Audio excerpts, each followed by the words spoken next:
Bismillahirrahmanirrahim. Assalamualaikum warahmatullahi wabarakatuh. Yang saya hormati tim penguji dan penilai UKIN PPG Batch 3 tahun 2023. Kenalkan, nama saya Farhaini, guru pendidikan agama Islam di SMA Negeri 1 Palembang. Saya juga salah satu mahasiswa peserta UKIN PPG 2023. Adapun pada video pembelajaran kali ini, saya akan menampilkan kegiatan belajar mengajar dengan materi menghindari akhlak mazmumah dan membiasakan akhlak mahmudah. Selamat menyaksikan.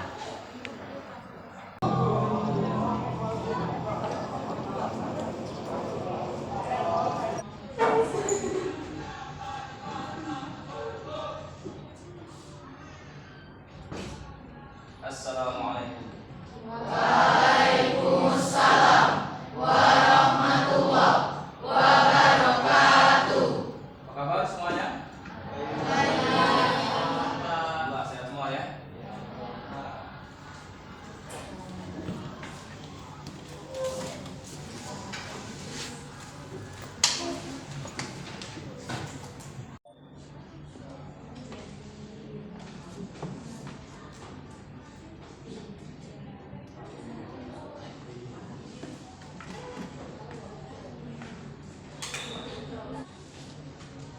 Oke anak-anak, sebelum kita memulai kegiatan belajar mengajar, Bapak cek dulu kehadirannya ya. Afifah Saira, Aisyah Putri,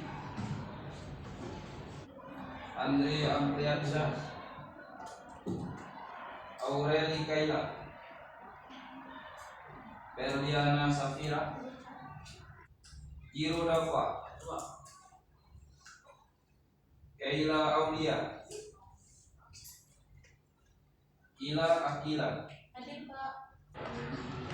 Baiklah anak-anak, untuk memulai kegiatan belajar mengajar kita pada hari ini, mari kita berdoa. Mudah-mudahan kegiatan kita hari ini dapat manfaat, dapat berkah dan ridho dari Allah ya. Ini adab berdoa, tangannya diangkat ya. Berdoa wahid isnin salasa. A'udzu billahi minasy syaithanir rajim. Bismillahirrahmanirrahim. Alhamdulillahi rabbil alamin. Ar-Rahmanir Rahim. Maliki yaumiddin. Iyyaka na'budu wa iyyaka nasta'in.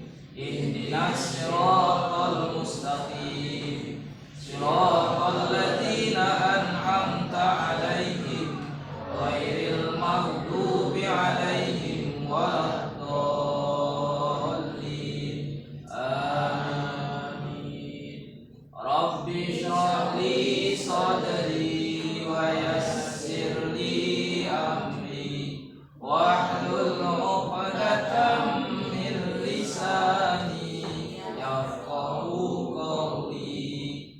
Rabbi zidni ilma warzuqni fahma. Alhamdulillahirabbil alamin. Assalatu wassalamu ala asyrafil anbiya'i wal mursalin wa ala alihi washabbihi ajma'in. Amma ba'du. Allahumma shalli ala sayyidina Muhammad wa ala ali sayyidina Muhammad. Qala Allah ta'ala, a'udzu billahi minasyaitonir rajim. Bismillahirrahmanirrahim. Wasari'u ila maghfiratin min rabbikum wa jannatin 'arduhas samawati wal ardu u'iddat lil muttaqin allazina yunfiquna fis sarra'i wad dharra'i wal kadhimina al ghaidha wal 'afina 'anil nas wallahu yuhibbul muhsinin. Shadaqallahul azim. Pertama, mari kita bersyukur kepada Allah Subhanahu wa taala atas segala limpahan rezeki, nikmat, karunia, taufik, hidayah, nikmat iman, nikmat Islam. Sampai hari ini Allah juga masih berkenan memberikan kita umur, kesehatan, kesempatan, sehingga pada hari ini kita masih dapat melanjutkan aktivitas belajar mengajar kita, ya, insya Allah dalam keadaan sehat, selamat, amin, ya rabbal alamin. Bersyukur itu kan tidak cukup dengan lisan saja, tetapi lisan itu juga harus diikuti dengan perbuatan. Macam syukur. Nah, syukur itu juga artinya harus dibuktikan dengan perbuatan. Bagaimana membuktikan syukur? Ya, salah satunya dengan cara beribadah. Apa itu ibadah? Nah, definisi ibadah itu dipahami. Jadi ibadah itu bukan sholat saja, misalnya bukan hanya puasa, tapi ibadah itu banyak. Maka kita pahami, ibadah itu adalah segala sesuatu perbuatan ataupun perkataan, tingkah laku, termasuk pekerjaan hati, yang apabila tujuannya adalah untuk mendekatkan diri kepada Allah, mengikuti perintah Allah, kemudian kita lakukan dengan benar, ya, sesuai dengan tuntunan. Nah, itulah yang dimaksud dengan ibadah. Maka perlu juga Bapak sampaikan dalam kesempatan ini, salah satu contoh ibadah, bahkan ibadah yang utama di sisi Allah adalah salah satunya dengan belajar. Jadi kita sedang duduk di sini belajar mengajar ini adalah merupakan salah satu ibadah yang utama. Banyak keutamaan ibadah itu. Di satu sisi belajar itu pasti dapat manfaat dan kelebihan, keutamaan, kemuliaan, termasuk pahala juga di situ luar biasa. Dalam beberapa hadis juga banyak dijelaskan. Misal salah satu nih, ya, Rasulullah juga misalnya pernah menyampaikan, kata Rasulullah, barang siapa yang menuntut ilmu, ya, maka orang yang menuntut ilmu itu pahalanya sama seperti orang yang berjihad di medan perang. Banyak lagi keutamaan lainnya. Orang yang menuntut ilmu, duduk di majelis ilmu, dia dinaungi oleh ribuan malaikat Allah. Seraya mereka pun bahkan mendoakan. Bahkan makhluk-makhluk Allah yang berada di laut pun ikut mendoakan. Ada lagi nih, mudah-mudahan bisa jadi motivasi kita supaya kita selalu semangat belajar, ya. Nah, di dalam hadis itu juga dijelaskan bahwa orang duduk sesaat di majelis ilmu, maka pahalanya itu lebih baik daripada sholat sunnah 1000 rakaat. Mudah-mudahan ini bisa jadi motivasi kita di awal ini supaya kita bisa mengikuti kegiatan belajar mengajar ini dengan baik. Ya, mudah-mudahan insyaallah. Nah, anak-anak, pada hari ini kita akan membahas tentang menghindari akhlak mazmumah dan membiasakan akhlak mahmudah agar hidup lebih nyaman dan berkah. Kita samakan persepsi dulu, ya. Akhlak mazmumah. Apa itu akhlak mazmumah? Apa ada yang tahu? Apanya? Tidak baik. Boleh. Akhlak mazmumah itu adalah akhlak yang tidak baik. Mungkin yang definisi lainnya apa? Ya. Akhlak yang buruk atau tercela. Oke. Nah, jadi mazmumah, ya, mazmumah itu artinya tercela. Kita tadi kata kawan-kawan tadi, ya, akhlak yang tidak baik, akhlak yang buruk. Apa contoh misalnya akhlak mazmumah? Sombong, boleh. Tidak menghormati sangat orang tidak tua. baik, apalagi Menghormati orang tua. tidak menghormati orang tua. Kalau bahasa sederhananya betul. Durhaka. Ya. Itu juga sangat buruk pastinya. Apalagi contoh lain, suka berbohong, berdusta, memberi harapan palsu. Oke, selanjutnya akhlak mahmudah. Apa tadi pengertian akhlak mahmudah? Akhlak yang baik, akhlak terpuji. Apa contoh? Sopan santun, berkata yang baik, jujur, rajin menabung, tidak sombong, berbakti kepada orang tua, hormat patuh kepada guru, disiplin, menghargai orang lain. Nah, itu contoh-contoh akhlak mahmudah atau akhlak yang baik atau akhlak terpuji, ya. Nah, inilah nanti pada pertemuan kali ini inilah materi yang akan kita bahas, ya. Mudah-mudahan anak-anak bisa memahami, sekaligus nanti yang terpenting adalah bagaimana kita berusaha menjauhi atau menghindari akhlak mazmumah, akhlak tercela, dan membiasakan untuk hidup dengan akhlak mahmudah, yaitu akhlak terpuji, ya. Oke, anak-anak, selanjutnya silakan diperhatikan di depan, di slide depan, ya. Kita tadarus dulu sekalian kita belajar tajwid ya, karena penting itu belajar ilmu tajwid. Tidak mungkin seseorang dapat membaca Al-Qur'an itu dengan baik kalau dia tidak memahami ilmu tajwid. Jadi kita usahakan di setiap pertemuan, di awal pertemuan kita sempatkan belajar tajwid walaupun sedikit. Yang penting kita pahami dan bisa kita praktekkan.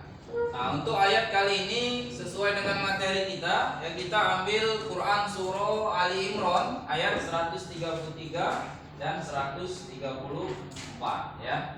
Nanti Bapak bacakan, kemudian kalian mengikuti, sekaligus nanti langsung kita jelaskan dan kita bahas tentang hukum-hukum tajwid yang terdapat dalam ayat tersebut ya.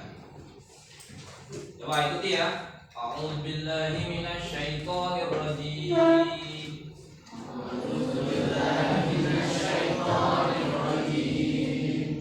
Bismillahirrahmanirrahim.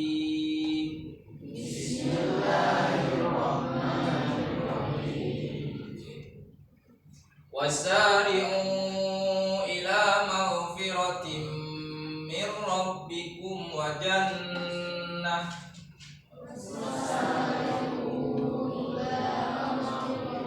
Coba lihat di situ pertama kalimat wasari'u.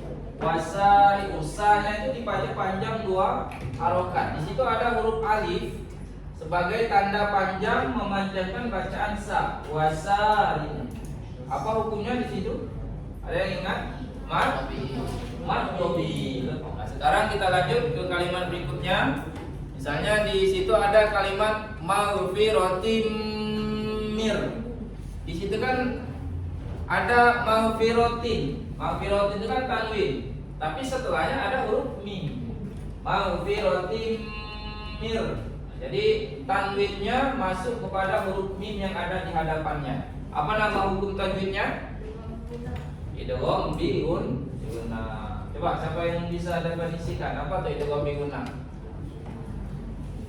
Idgham artinya masuk atau memasukkan. Bi gunnah dengan dengung. Berarti kalau ketemu hukum idgham bi gunnah berarti cara membacanya masuk dengan dengung. Kita ulangi. Maghfiratim mir rabbikum. Nah, ini ada satu lagi tuh contoh maghfiratim mir rabbikum. Itu sama idgham juga, tapi idgham yang berbeda. Idgham apa namanya? Bila gunnah. Kalau idgham bi gunnah tadi artinya masuk dengan dengung, kalau idgham bila gunnah artinya masuk dengan tidak dengung. Maka membacanya mir rabbikum. Nah, itu beberapa contoh tajwid pada ayat ini. Kita ambil misalnya satu lagi pada ayat berikutnya ya. Paling akhir.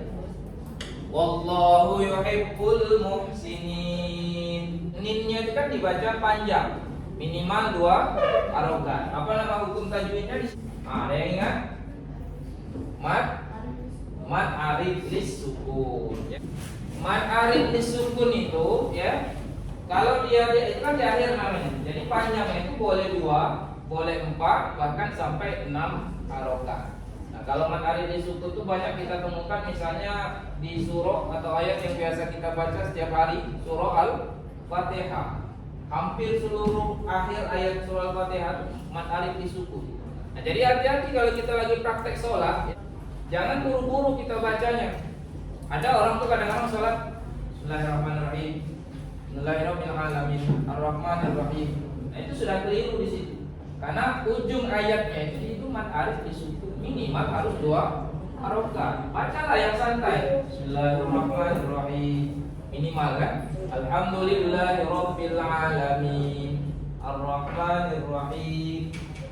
Kalau orang yang punya napas panjang, ya kemudian punya suara bagus, bahkan itu mad arid itu dibaca sampai 6 harokat. Apalagi kalau yang cowok-cowok yang jadi imam misalnya kan, Bismillahirrahmanirrahim.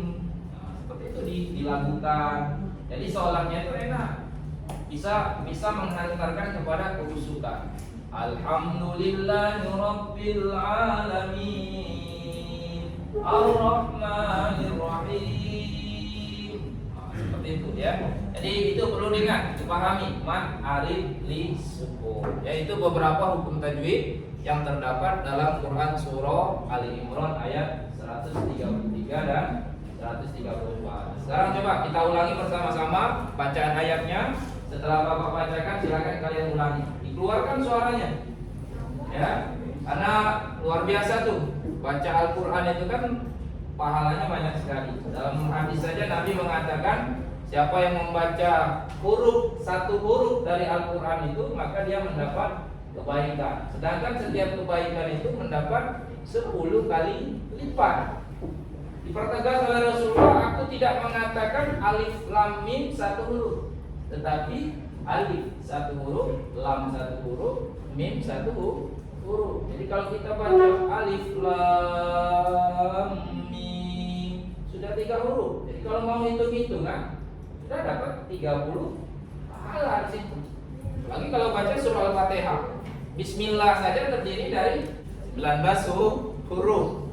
Apalagi kalau sudah Al-Fatihah 143 huruf. Jadi kalau kita bacanya dengan baik, dengan benar, maka kita bisa mendapatkan pahala yang banyak sekali. Coba. Oke. Ikuti ya. A'udzu billahi minasyaitonir rajim. A'udzu billahi minasyaitonir rajim. Bismillahirrahmanirrahim. Bismillahirrahmanirrahim.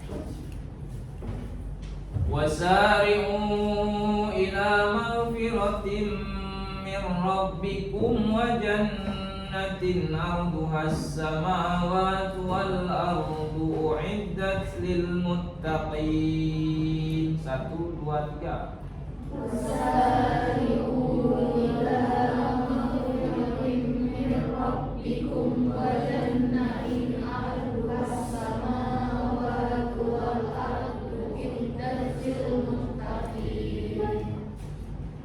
الذين ينفقون في السراء والضراء والكاظمين الغيظ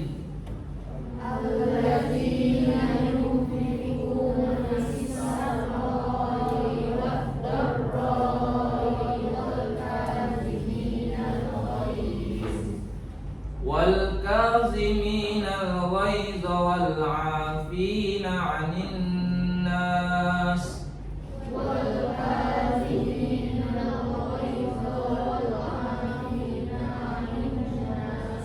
والله يحب المحسنين.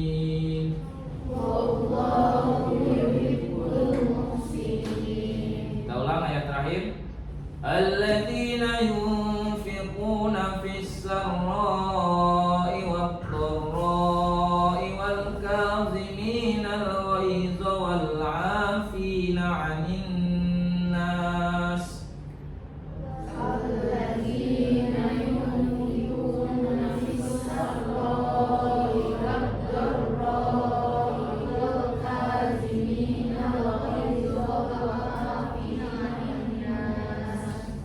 Wallahu yuhibbul muhsinin.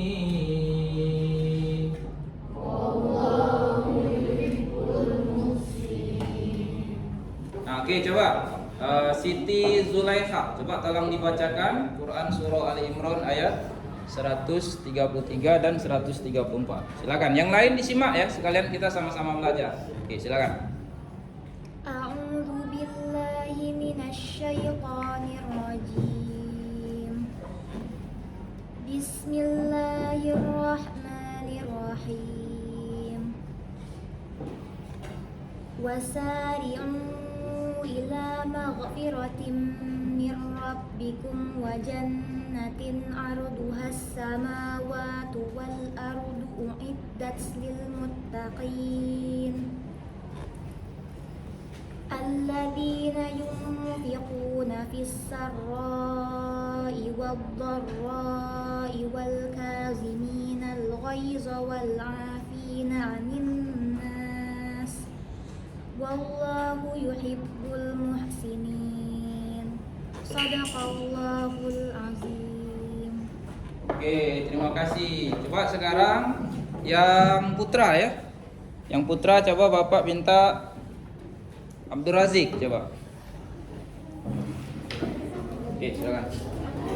أعوذ بالله من الشيطان الرجيم بسم الله الرحمن الرحيم وسارعوا إلى مغفرة من ربكم وجنة أرضها السماوات والأرض أعدت للمتقين الذين ينفقون في السراء والضراء والكاظمين الغيظ والعافين عن الناس والله يحب المحسنين. Oke, terima kasih. Coba terakhir kita baca sama-sama ya. Wahid, isnin, salasa. A'udzu billahi minasy syaithanir rajim. Bismillahirrahmanirrahim. Wasari'u ila maghfiratin min rabbikum wa jannatin 'arduhas samawati wal ardh u'iddat lil muttaqin alladzina yunfiquna fis sarra'i wad dharra'i wal kadhimina al-ghaidha wal 'afina 'anil nas wallahu yuhibbul muhsinin. Shadaqallahul azim. Oke ya, kita lanjutkan. Sekarang coba anak-anak silakan lihat di halaman berikutnya 208 ya. Wawasan keislaman. Setiap manusia terlahir dengan fitrah dan sifat masing-masing. Nah, coba perlu dipahami ya. Jadi fitrah itu memang kalau secara bahasa fitrah bisa diartikan suci. Nah, tapi dalam konteks ini materi kita, fitrah ini maksudnya adalah sifat yang memang sudah ada, sudah melekat pada diri manusia sejak orang itu dilahirkan. Itulah disebut dengan fitrah. Nah, sesuai dengan kajian kita atau pelajaran kita hari ini, materi kita kan tentang menghindari akhlak mazmumah dan membiasakan akhlak mahmudah. Nah, dalam konteks ini kita secara spesifik nanti akan bahas tentang sifat ghadab. Ghadab itu atau istilahnya temperamental, mudah marah. Ya, nah itu kan masuk salah satu kategori sifat mazmumah. Ghadab, temperamental atau mudah marah. Nah, ternyata memang marah, ghadab atau ya ghadab itu bahasa Arab ya.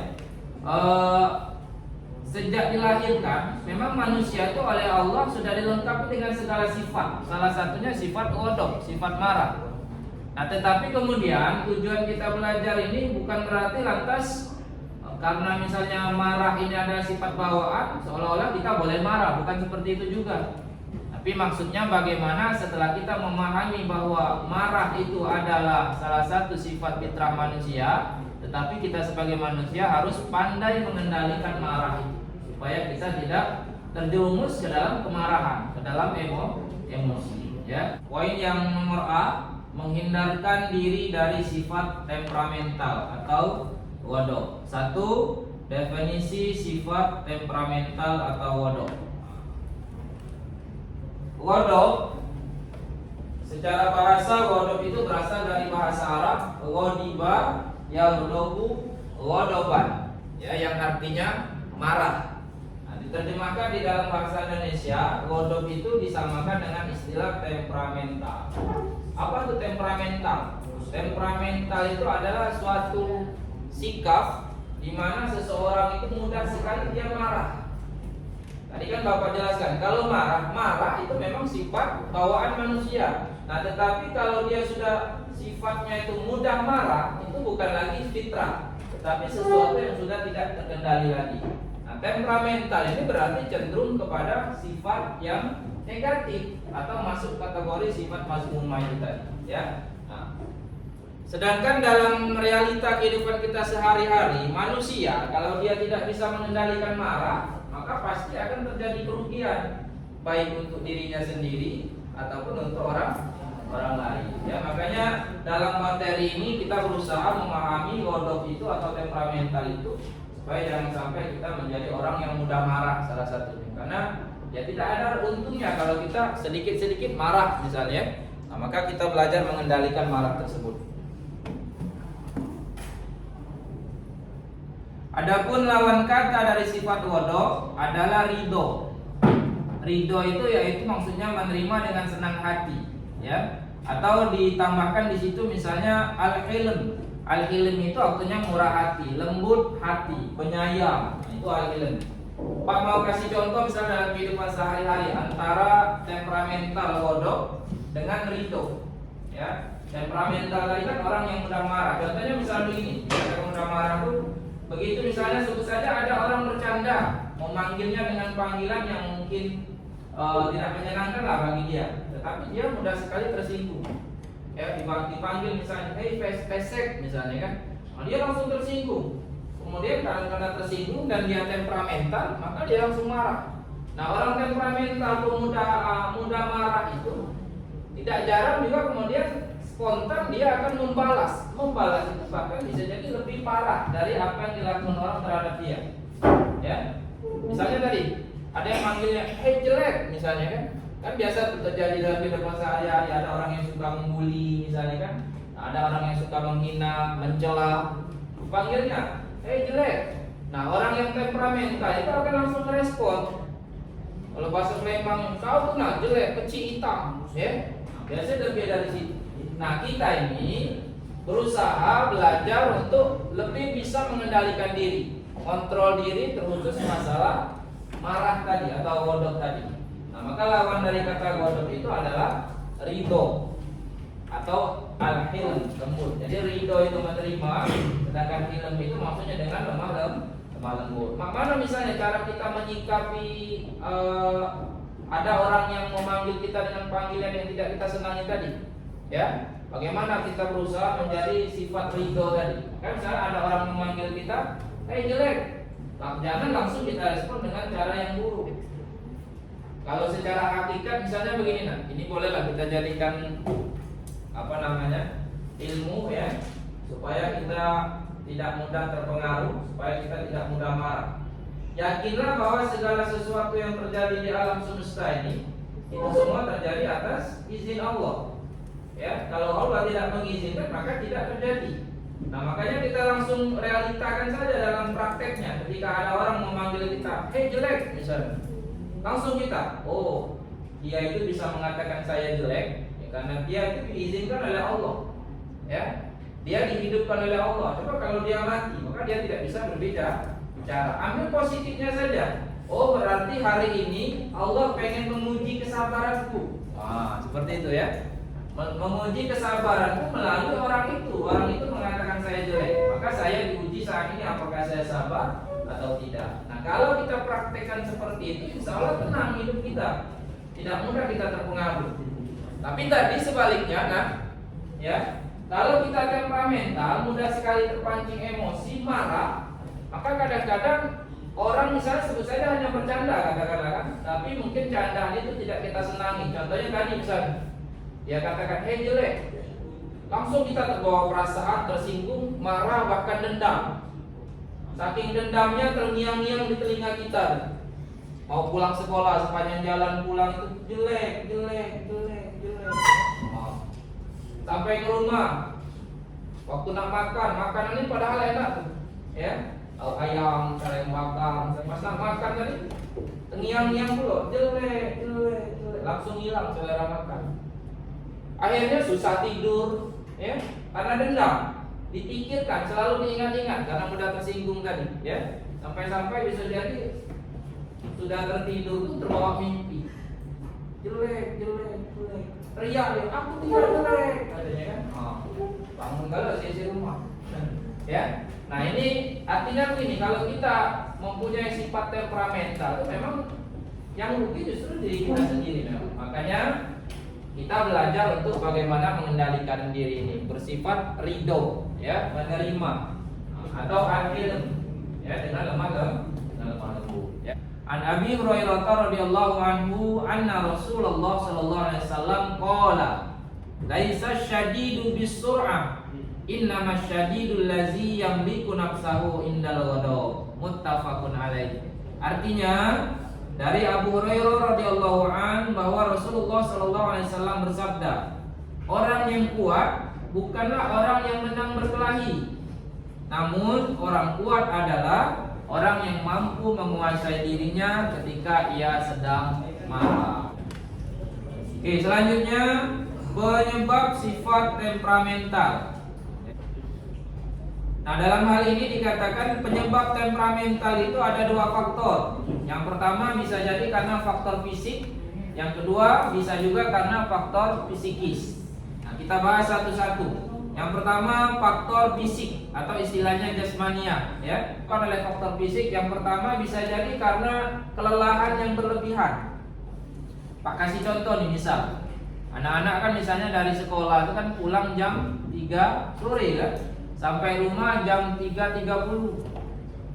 Begitu sampai rumah, begitu mau istirahat misalnya dipanggil oleh mamanya, ya. Misalnya Zulaiha, kata mamanya, ya, tolong nak belikan mama garam sebentar di warung sebelah.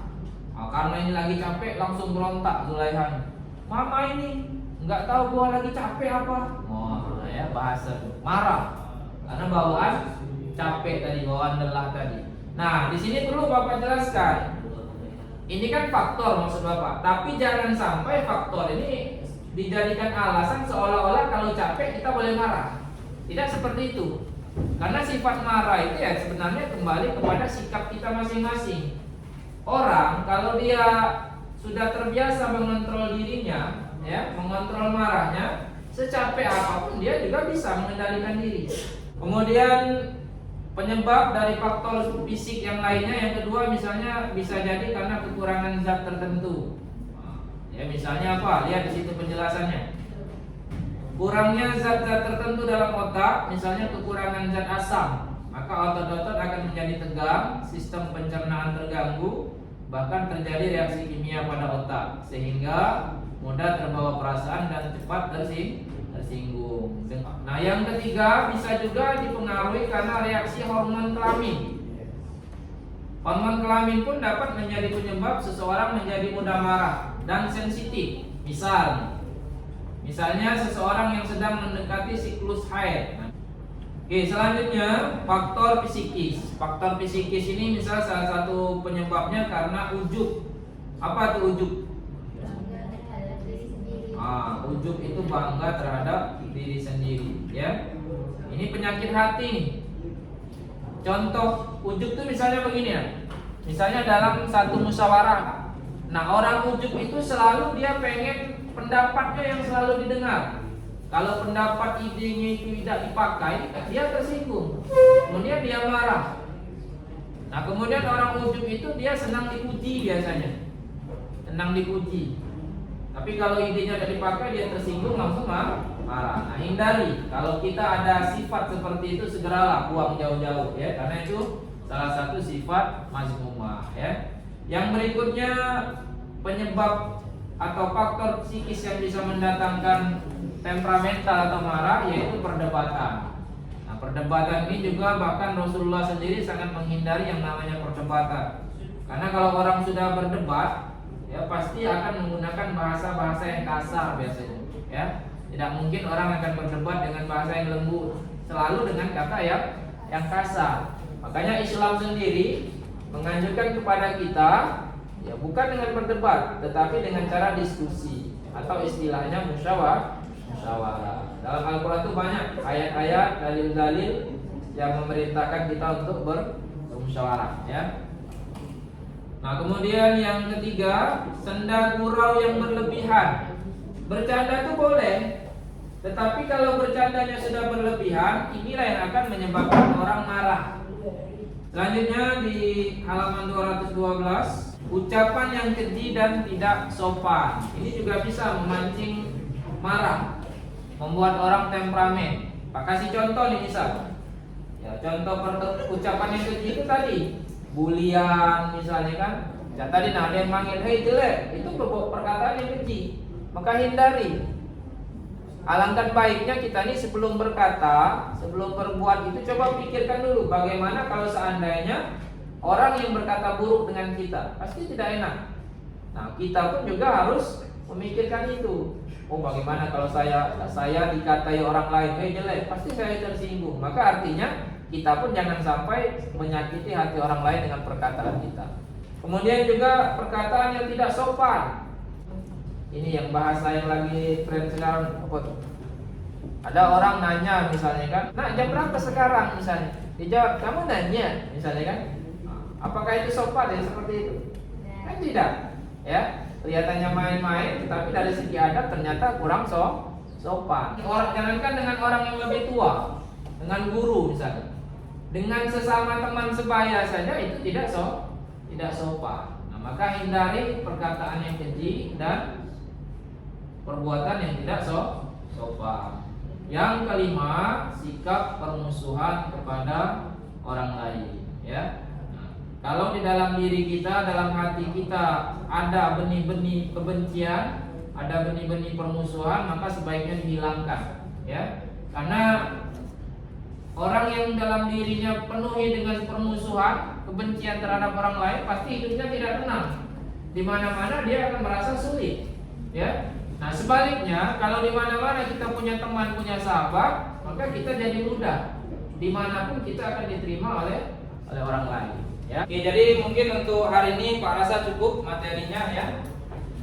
Bisa kita ambil kesimpulan dari materi yang kita bahas. Kita jelaskan pada hari ini tentang menghindari akhlak mazmumah tadi, kemudian membiasakan akhlak mahmudah. Ya, intinya setelah kita memahami materi yang sudah kita pelajari ini, yang terpenting adalah bagaimana kita mempraktekkannya dalam kehidupan sehari-hari. Mungkin lebih spesifiknya masalah tadi marah misalnya. Nah, maka belajarlah kita untuk membiasakan diri menahan emosi, mengontrol diri supaya tidak mudah marah. Belajar kita praktekkan di rumah. Ilmu yang bermanfaat itu kan adalah ilmu yang apabila kita praktekkan dalam kehidupan sehari-hari. Maka mari sama-sama kita praktekkan dalam kehidupan sehari-hari, di rumah kah, atau di sekolah, atau kalau kita sedang di masyarakat, kita belajar menjadi orang yang lebih mudah atau bisa mengontrol diri, terkhusus mengontrol amarah ya.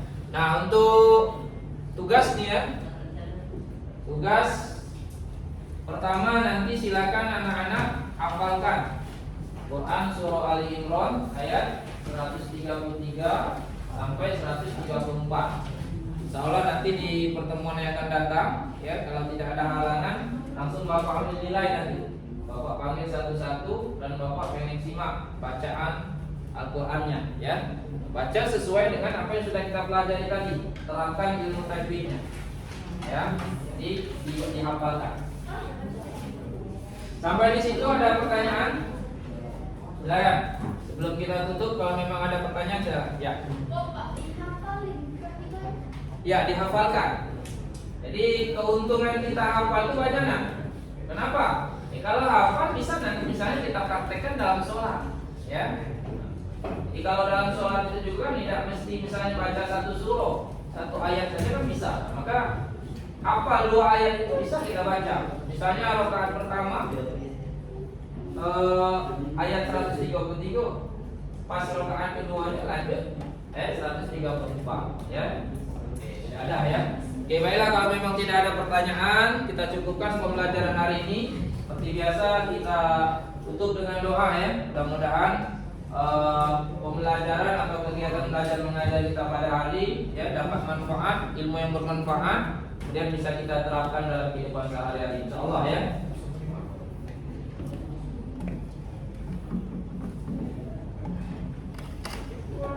Baiklah, kita tutup kegiatan belajar mengajar kita pada hari ini. Sama-sama kita membaca doa kafaratul majlis ya. Diawali ta'awuz, basmalah, kemudian doa ya. Berdoa mulai. A'udzubillahi minasyaitonir rajim. Bismillahirrahmanirrahim. Subhanakallahumma wa bihamdika asyhadu an la ilaha illa anta astaghfiruka wa atubu ilaik. Walhamdulillahi rabbil alamin. Kalau ada kesalahan, kalau ada kekeliruan, Bapak mohon maaf. Pada Allah kita semua mohon ampun. Mudah-mudahan diberikan umur panjang, kesehatan. Insyaallah kita bertemu di pertemuan yang akan datang dalam keadaan sehat insyaallah ya.